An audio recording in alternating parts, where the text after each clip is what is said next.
We are now live. What's up, brother? Hold on, let me see if I can put Give me a some. nice little sound effect. Yeah, for some reason. Yeah.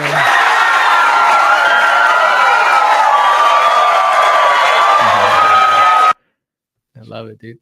So, it's not uncommon that me and you, I'm sure for you too, this conversation about, let's say you've got the specialized knowledge of what to say and how to say it. You've spent some time, getting proximity and been in masterminds to figure out like what lead sources are working in the current environment. And you find yourself like, doing deals and raising cash. And it's not uncommon that a lot of people get into real estate with the goal and objective of eventually owning real estate, right? And, using that real estate as a mechanism to create monthly reoccurring revenue that ultimately would surpass housing, transportation, food, and insurance. So then you become financially free and independent. And, we both kind of took a little bit different paths in that vein to accomplish it. And there's really two paths that people can choose. Now, before we go down these paths, I want everybody to be clear on something is until you are making, and this is a big mistake that I see people make regularly, until you are earning like $250,000 a year in GCI or in revenue that you're generating, whether it's from creative deals or retail, like you shouldn't even be thinking about investing in anything other than yourself and your business to make yourself more valuable, generate more leads, right? Because it's not until you get to that place where you actually have like a little bit of money to invest, right? So that's the caveat to what we're saying. Now, once you are at that place or perhaps beyond it, now it becomes a question of like asset allocation, right? Like what to put capital into. And there's only a few places you can. First and foremost is your business, because and yourself, because the thing that's actually your greatest vehicle for building wealth are not your investments, it's your income. So just making yourself more valuable, right? And then it would come down to vehicle selection in terms of, types of investments. And, real estate obviously is an investment that me and you choose to participate in. And there's these two different routes. So one route is where somebody like actually owns the physical asset themselves. They do the management themselves. They take out the loans, right? The second route is to do it via a syndication, which is where you find a professional investor who is buying, a commercial piece of real estate, multifamily, or something of that nature. And, you put money into that syndication, you own a small piece of a very big building that you would normally not have access to. And then they pay you in distributions, preferably monthly, right? So, we thought it would be pretty helpful or useful to kind of examine those two paths and the pros and cons that are in each one. So that way, you as an agent or as a real estate professional, a real estate entrepreneur can make some educated decisions as far as what serves you best. Got it. And I know that you have, and you can really speak to that because you've done it more than me, this path of like actually owning the physical asset. Yeah. So I'll start off by just saying that at the leadership's retreat at Elite Builders, you went over two different paths. You said, look, once you start making money, so if you implement what we're teaching you, you're going to start making money. And some of you are already making money, so you'll start making more money. Once you have money, you're going to have a couple of problems. One of the problems is, okay, or two roads. Do I go on the status, comfort, and ego route, or do I go on the time freedom and location freedom route, basically? Let's assume that you choose the second route, the status, or not the time freedom and location freedom route. Yeah. With that road, you have to make a couple decisions. Okay, do I become an active investor, meaning like I invest in the asset myself, or do I go to real estate syndicators and just get a small piece of the big deal and get partner up with some big operators? The reason real estate is very appealing to a lot of people is because it comes with tax benefits associated with it a lot of the times. So like I've done both. I've done the active and I've done the real estate syndications. And I remember going to my accountant with a couple of syndication deals and just talking about like, hey, look, these are the tax write-offs. Are these right? And what he told me is he's like, look, even though you get tax write-offs, don't invest just because of the tax write-offs. Invest because the deal makes sense and the tax write-offs are a bonus. And when he said that to me, I didn't understand it fully. I was just like, he's an accountant. He doesn't know what he's talking about, whatever. But then I went the route of investing in a couple real estate syndications. And with those real estate syndications, I was offered certain returns and a certain business plan. And that business plan made sense to me. But unfortunately, there were some changes in the marketplace where interest rates went up from 3 to 7%. And a lot of the real estate syndicators did not take those that scenario into adjustment. So the reality is that a lot of them are not a lot of them. Sorry, let me rephrase. There's a certain amount of them that are in trouble. So when people ask me like, hey, what segment of the real estate market do you see like the biggest correction? I see it in the multifamily space or commercial space. Why? Because the loans are not fixed for 30 years, meaning they are fixed for 5 to 7 years, in some cases 10 years. But let's say that you have a 5-year fix and you have it at 3%, you may be making cash flow. But at 7%, the deal no longer makes sense and you might even be negative cash flow. And when it's negative cash flow, it's either A, we come in out of pocket to keep the cash flow good, or B, you let the building go and let the banks take over and let it go into foreclosure. Yeah. Yeah. So I'm writing these things down as we're speaking. So it's like, that's very good guidance that it has to make sense first prior to, from a tax perspective. Well, it has to make sense first from an investment perspective. And the secondary is like the investment perspective. Oh, yeah. And then it also, you have to be mindful, because I've never been on one of these calls with syndicators where the presentation is not perfect and rosy. It's always like, it was going to be great, right? So you have to really look at the investment thesis. So meaning like some people do like value add, which is basically like flipping just at scale. You're flipping an apartment building, right? With the goal where you buy and then you renovate, you raise the NOI, you raise the kind of, rents and therefore the NOI. And in doing so, you make the building more valuable and you can sell it. Now, a key variable there is the cost of money, because to your point, those types of commercial loans are usually on 3 to 5 year schedules, sometimes 7.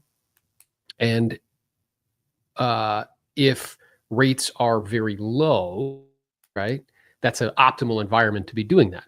Well, once that changes, which it's changed dramatically, that's why you're seeing a lot of people who are utilizing that thesis, who got loans in 2020 or beyond, and those loans are coming due. Two things are happening. One is the cost of money has doubled. So now when they go to the markets to refinance, it's going to actually cost them more money. But two, the values have gone down.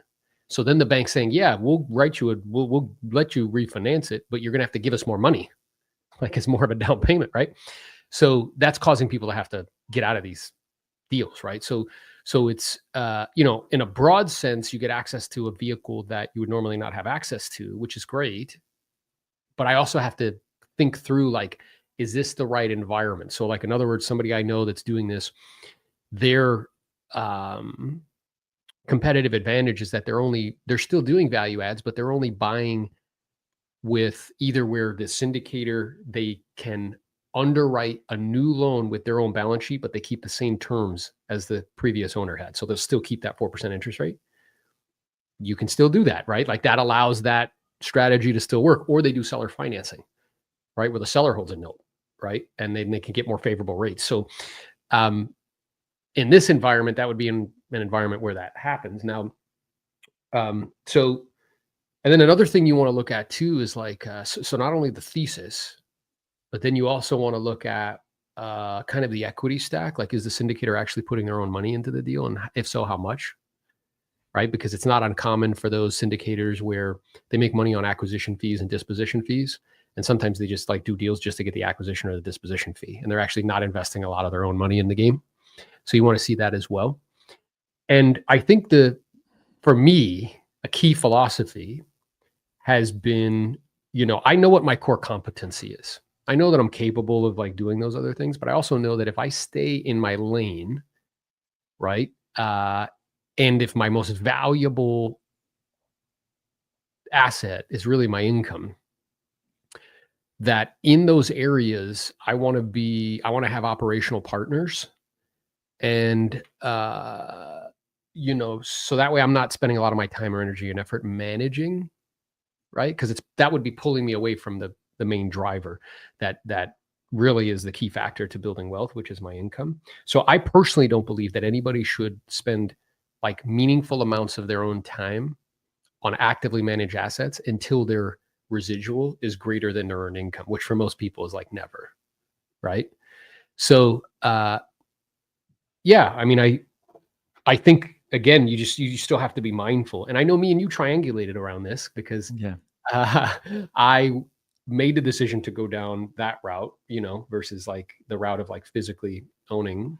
I do own some real estate, but like not as much as you, like physically, and go the route of partnering with professional investors. And for a while, we were like, we would kind of just agree to disagree on that. And then as time has progressed, your thoughts about that have changed a little bit. And having operated and built to so many units, what's actually involved and how much time, energy, and effort. And for most people, they might see that and they don't realize, like, yeah, dude, he has a whole dedicated team. Like you have like a manager Well, basically. Like, there's also risk associated with it as well too, There's times where you gotta pump out. I've had conversations with you where I'm like, "Hey, I gotta change the heating for all 25 units or all 23 units," and it's like 60 grand, And it's just like, oh, like, you gotta do it, You don't have many options. It's gotta be done. It's a health and safety requirement. What it also makes me think of, like, and a lot of people talk smack about Grant Cardone. There's a lot of people, and I remember in the syndication days, everybody would say, well, Grant Cardone is paying retail for his buildings. The difference between us is that we're paying under market value for our buildings. We're rehabbing them, re-renting them, and then basically stabilizing them and then refinancing and getting most of your money out. So essentially, our strategy is better. And I've watched videos with a lot of the same people that were saying that they're like, man, I should have bought more stabilized assets, or I should have bought more A-class trophy properties. And it's interesting because I remember somebody commenting on Grant Cardone's post at some point saying, "Oh, Grant Cardone doesn't know what he's doing."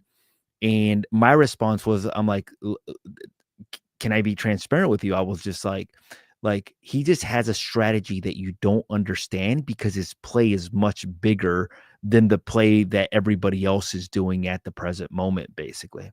yeah, and I've participated, with Grant, and I can just tell you that in the 5 years that I have, he's never missed a distribution, not once. And really, the kind of Well, I did 2 syndications, bro. Guess how many distributions from the 2 syndications that I've done? how many 1. over what 1, length of time? over a length of probably like 2 years to 2.5. It's Two and a crazy, half bro. years, 1 distribution, bro, $906. It's wild. Yeah. So, I mean, my experience is that he really is a world class operator, and he's just delivered over an extended period of time where others haven't. And he's super transparent. He's on the calls all the time. You could ask him whatever you want. With most professional syndicators, particularly at that scale, you can't talk to them. You can't get Jamie Dimon on a call who's going to answer questions, Mhm. about what they're doing in their portfolio and this. He also has this distinct competitive advantage where, let's say he did own something where the rates, he had an adjustable, let's say, rate on a building that he purchased, and then it's time to refinance. Well, most of these syndicators don't have the capacity to raise $100 million in 90 days and just pay the loan off, and he He does. does. Yeah, and the whole game is to keep the asset, because if you keep the asset, Long five, enough. 6, 7, 10 years from now, like it's gonna be worth way more money, right? So, you know, he actually did that recently on a deal in Miami, and he added Bitcoin to it, so it's a little bit different of a strategy, but he still had the capacity to pay off that note. So That's yeah, unbelievable. I think which is fantastic. So um, I think again, the keys here, like mental maps, right? If you're following along, is like, hey, if you're not making more than 250 a year, don't even think about investing and trying to buy a duplex. Like, don't do that. Spend all your time, energy, effort, and resources getting proximity, getting guidance, getting coaching, getting training, attending, like being a part of masterminds, so you can improve your ability to earn more money, right? Make yourself more valuable, because you don't get more because you want more. You get more because you become more. Once you start to get to that level, that 250-ish, 300 level, you should have, if you're living modestly, now you actually have some money to invest. And then the decision is, like Jose said, you could either be active or you could be passive, right? And and I'm trying to think about, like, okay, like, what are some of the things? Because there's some syndicators that are going up, and I'm like, okay, what are the patterns of the syndicators that are going belly up or just walking away from buildings? And I'm thinking, like, okay, one, I'm guessing that they didn't have a significant amount of their own money into the deal. Um, that makes it easier for somebody to walk away from a building. And that's something that Grant Cardone does have, where on a lot of the buildings, he's got a significant amount of his own capital. Not only that, Grant Cardone has the ability not only to raise capital, but to make capital as well too, through some of the successful companies that he has. So in some cases, he's got $25 million in a building. The other thing that I was noticing is, like, maybe the syndicator, it's his first round of raising capital, meaning, like, they went to a course, they took a class, got a spreadsheet, and, like, oh my God, like, this makes so much sense. And they basically went to investors, raised money, and bought the deal, but they haven't been through a couple of rounds. They haven't been through any real estate cycles. And I think that that's important, like being through different real estate cycles, because unfortunately in real estate, just like other asset classes, real estate markets change and markets change, like how did they respond in previous market corrections to their investors, and how do they treat their investors during other corrections? So new syndicators, no track record. Mm-hmm. So And then the other new. one I would add to that is, you have to be a world-class operator when things get challenging. So you have to be really, really world-class operators will fight with the city to lower their taxes. World-class operators will figure out ways to increase revenue and decrease expenses in some capacity. You know what I mean? They'll aggressive and intentionally and purposely do that. And then the last one I would propose is like, again, because like the And 10x, how can you be a world class operator if you don't have any assets? yeah, I mean, and like if if you you've haven't never been owned. through multiple cycles of like ups and downs, what I'm saying? So like, I think one of the reasons why analogy that, you know, uh, I'm able specifically now with what's going on in the marketplace for residential resale to add a lot of value is because I sold real estate in 2008, 9, and 10 and produced very favorable outcomes. Grew my business 25% year over year, did no short sales, no REOs. And at the end of 5 years, after the kind of getting out of that, very difficult, trying marketplace, was doing 100 deals a year, right? So being an operator in multiple different cycles, and yeah, I mean that's what makes you a world class operator, right? So I think what we're saying here to everybody, and maybe you can explain like kind of the because I know that I will have this conversation with people, and again, there's the two paths. I can either be active or I could be passive. And I do see that most people choose the active route. I really do. And then what I also see happens, It's sexier, bro. yeah, it's sexier, bro. Just to be like, oh, I own X amount of units. I'm like, isn't Mhm. that? I also see it truthfully, like in many ways, like you're an exception. Because what I do see is when people do the active route, it ends up taking time away, and they spend hours of their time for something that pays them $500 a month instead of focusing on their, residential resale business or creative kind of doing deals that they could make hundreds of thousands of dollars with the same amount of time, energy, and effort. Well, I think the reason why too is they're trying to save money on the littlest things, Yeah. when in reality it's actually costing them money. Explain what you Meaning mean. I was talking to a gentleman yesterday, and he was talking about like how he owns a couple rental properties. He goes out and leases the property himself. He's going out there managing the subcontractors. He's going out there keeping track. It was almost like when I started flipping properties. When I started flipping properties, um, I was going out there and picking things because the contractor didn't have the capacity or the skills to do that. And what I realized is that my business real estate was dropping, and I made a profit on the flip. But had I just stuck to selling real estate in high volume, I would have made way more than that during the time that I spent on the flip. So I still flip, but I just structured it where I have zero like to do in the construction process. And I delegated that whole part where it takes up very little mind space. But I think for most people, they want the whole pie. They don't know how to delegate, and they try to save money. But in reality, if you factor in your time, it's actually costing you a lot, a lot of money. Yeah. So I guess for you, like, how has your thinking on this changed over time? I don't I think my thinking has always been, like, very good on delegating. What I mean by that is in economics, back in college, I learned a couple key principles in macro and microeconomics, and it was actually some of my favorite courses, and they talked about something called opportunity cost. And that principle, like, changed the way that I look at time and money, and from the very beginning, I just kept delegating and delegating and delegating more and more. So I would say that, that I hired my first assistant before I was even ready, meaning before I had enough income to do it based on my real estate sales. I had residual at that point. Um, and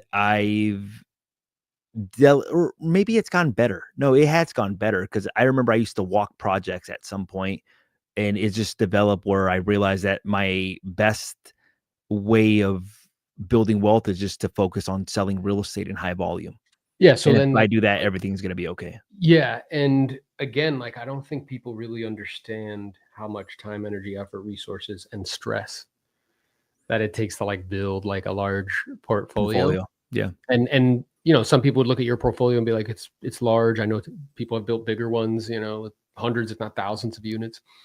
But the key there is that if you're going to get into that game, like I think for most people, particularly agents, and that's our kind of audience, the probability that they're going to, and this isn't me trying to like, talk down to anybody. I think everybody's capable. I just know like we all have a lot of things going on.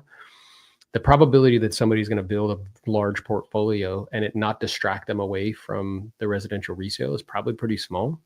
Yeah. So what I would propose for them again is once you get to that place where you actually have some, money to start building assets that pay you money, independent of your commissions, is you can either lend money or you can buy things. That's it.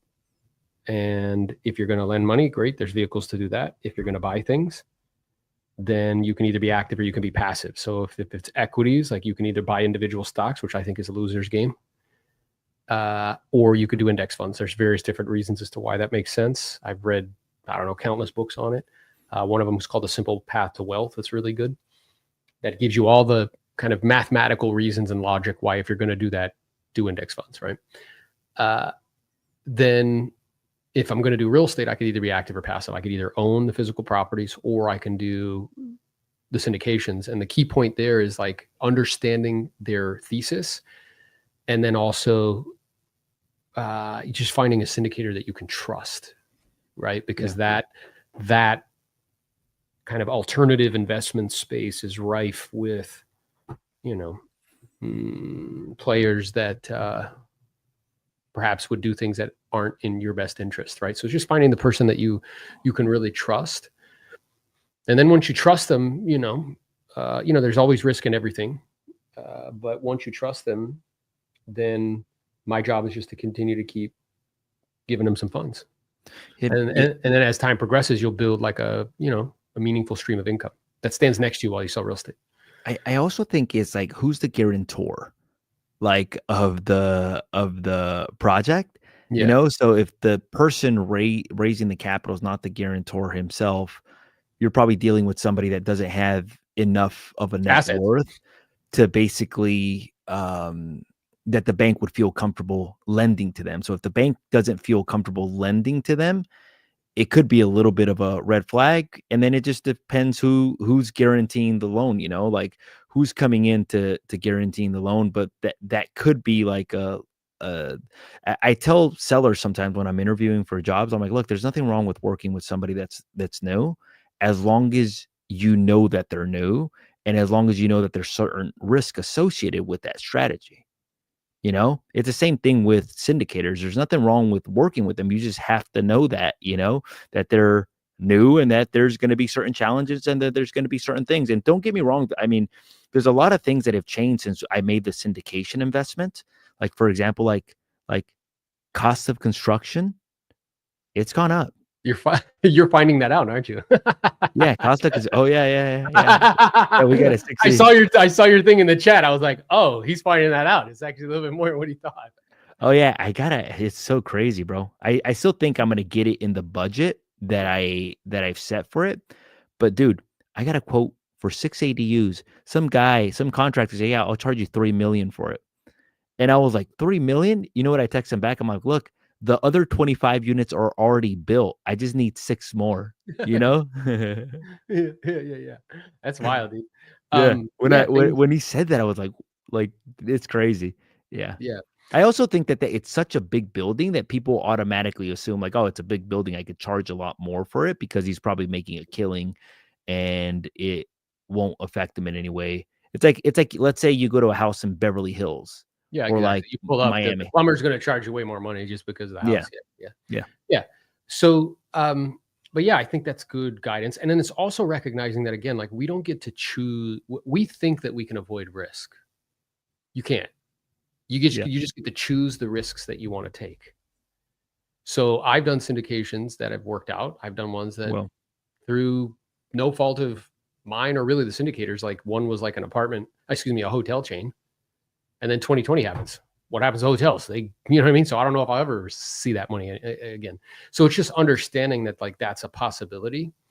But there are, again, there's various different, you could do the syndications. You have to be accredited investor to do that. That's where you have to earn 250 to 300 a year. That's why we're saying to get to that place.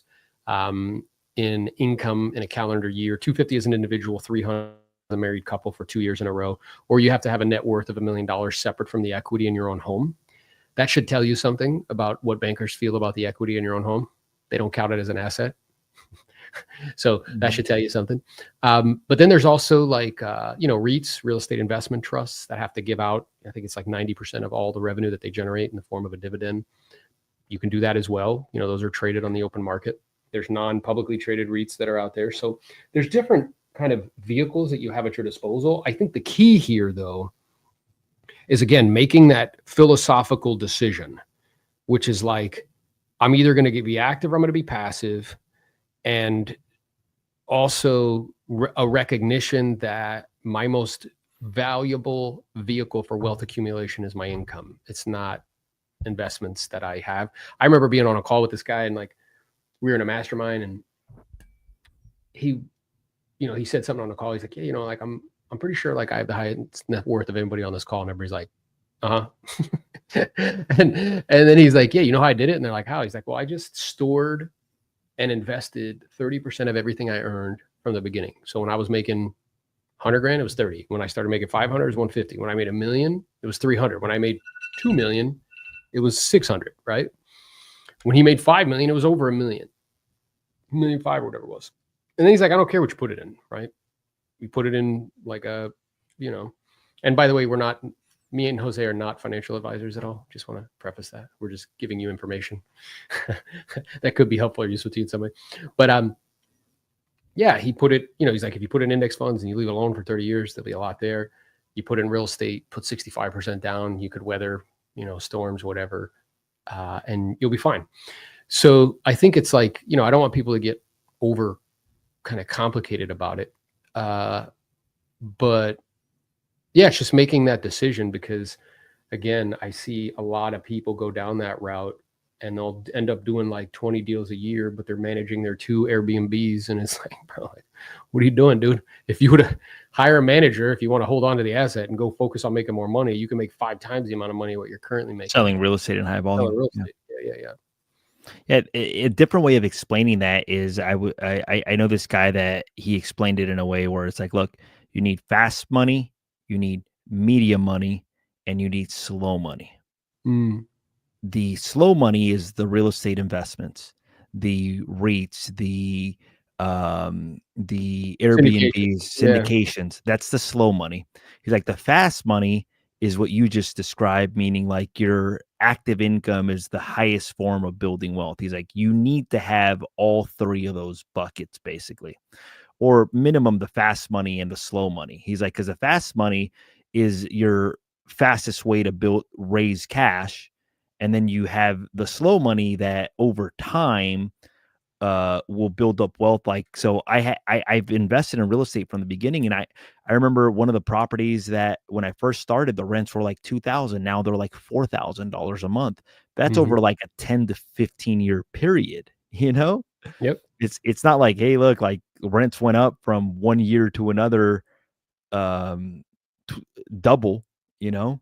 So yeah, it's and over a period of time. And the key thing here is that, like, because again, in this business, if you do it right, if you listen, you find a guide, whether it's me and Jose or somebody else, they equip you with what to say and how to say it, best lead sources, you can raise a lot of cash, right? Yeah. And if you live within your means and invest in yourself and in assets over a 15 to maybe 20-year period, you could be completely financially free and independent. Now, if you add in vehicles like rev share and stuff like that, it could be even faster because it, has the capacity to build wealth very quickly. But, if you start in your 20s, like in your mid 40s, there's a super high degree probability if you stick with that over time, like you'll be fine. Like you won't work for money anymore. You won't have to go on listing appointments anymore if you don't want to. And that is the exception. It's not the rule. The rule is unfortunately in our industry is that most people find themselves at older stages in life and that kind of end of their life cycle still having to go out and, be on listing appointments, right? The thing that invariably gets in the way is what we started off with, which is if status and comfort, right? So like as income has a tendency to increase, what I've seen amongst agents is particularly if they're driven by significance and status, they begin to raise their lifestyle in direct lockstep to their income. And what they end up with is kind of like a golden cage, right? They end up with really nice things, but they don't actually own any of their time. So that's also a decision that you really need to make. And once you do that, there's really 3 steps. The first is earning it, which me and Jose are here to continue to equip you with everything you need in order to be able to earn a lot of money in this industry. The second is keeping it. So very few people know how to do the first, even less know how to do the second, right? And what gets in the way of that is status and comfort usually, right? And then the third is multiplying it. And that's really what we're talking about here, right? And I want the kind of, for me personally, I think we share this in common. I think people think you're like a really big risk taker. You're actually not. No. You're actually like really, really conservative, right? Very. You only do it if it makes like total sense, like conservative. Yeah, and I'm the same way. Like I don't take like, swing for the fences, risk sort of thing. But in the multiplying it, there's a couple vehicles that you have at your disposal. Simple's usually easier and it's better, right? And allowing time to kind of like you're saying, do its thing. And time is either your friend or it's your enemy.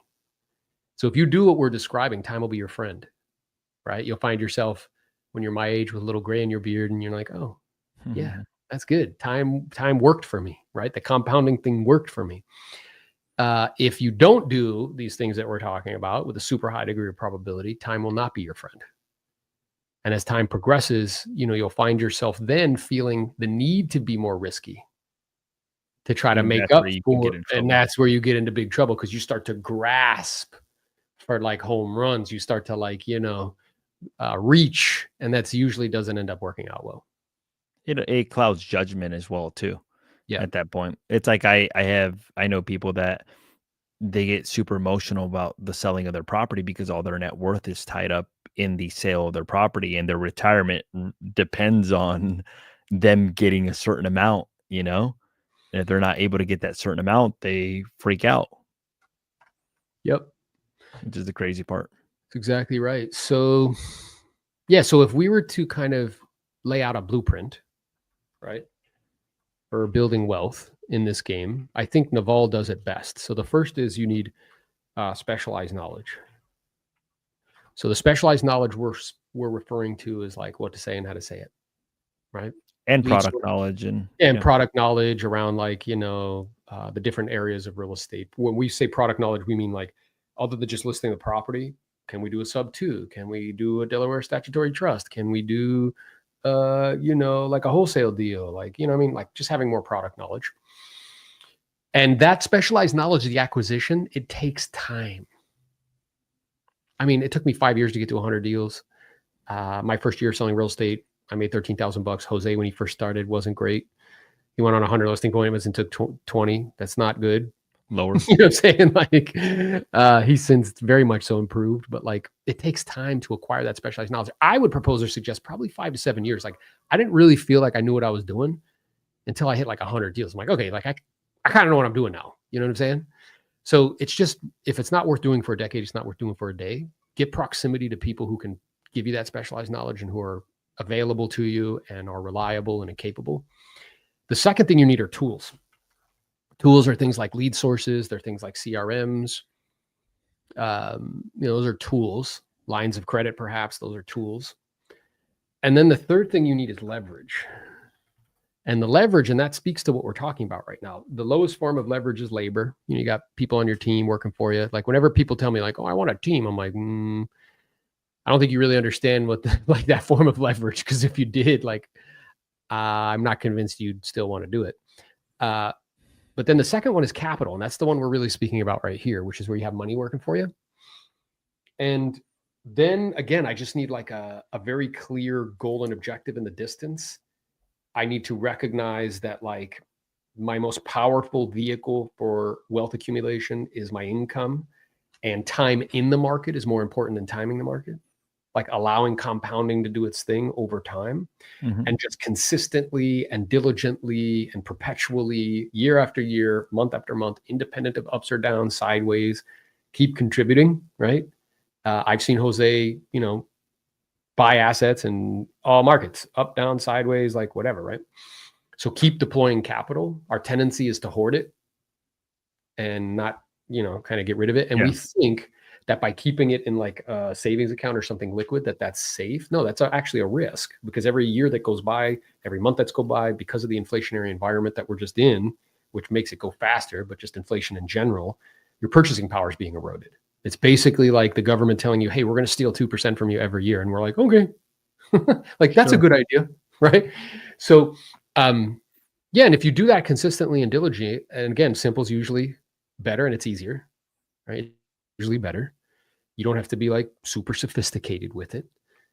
You do that consistently over 15, 20-year time frame. I promise you, dude, like barring something, crazy happening, which if that happens, like all bets are off, you know what I'm saying? Like you're going to end up in a place where your future self will thank you and you'll have reclaimed your time. 100%. And that's the whole purpose of it, for you guys to be able to buy back your time and buy back your freedom as well too. Yeah. I agree. I think that, hey, look, if you can have active, fast income, meaning learning how to sell real estate in high volume, and then have a way that you deploy that money in a sense where you're focused on buying back your time, it'll get to the point where you meet a certain goal, and that goal's enough to live the Aaron Novello lifestyle. Come on, brother. It's funny, dude. Yeah, and it also comes like this last one that's required is good judgment, and judgment is really about what's best for the long term, right? I think living in a society where our economy is 1,000% based on, well, not 1,000, but like the vast majority is based on consumption. I know it's very difficult to like kind of avoid the siren call. I'm not saying that like, I'm a capitalist at heart. So like, yeah, I'm not saying consuming things are bad. What I am saying though, is like, you have to be mindful and purposeful. If all it took was hard work, then the donkey would own the farm. So like, if you're somebody who's like, yeah, dude, I'm super hardworking and blah, blah, blah. But like, if you're not creating a plan, if you're not being intentional, if you're not being purposeful in the way that we're describing it, this blueprint, which by the way, you don't need a PhD understand what we just said. It's not complicated, right? If you are diligent and if you're not purposeful, if you're not diligent, if you're not intentional, then you will just, like in Alice in Wonderland, when the Cheshire Cat says to her, "Where do you want to go?" And she's like, "I don't know." He's like, "Okay, well, any path will do." Right. So you'll just end up in a destination and wonder how you got there. But it was really these kind of a lack of being clear on whether it's status or comfort or time freedom and location freedom, a lack of understanding, like, hey, I need to be pouring into myself so I can earn more revenue. Right. Yeah. A lack of clarity around like having an actual investment like plan. Right. Like, what am I going to put capital into? Do I want to be active? Do I want to be passive?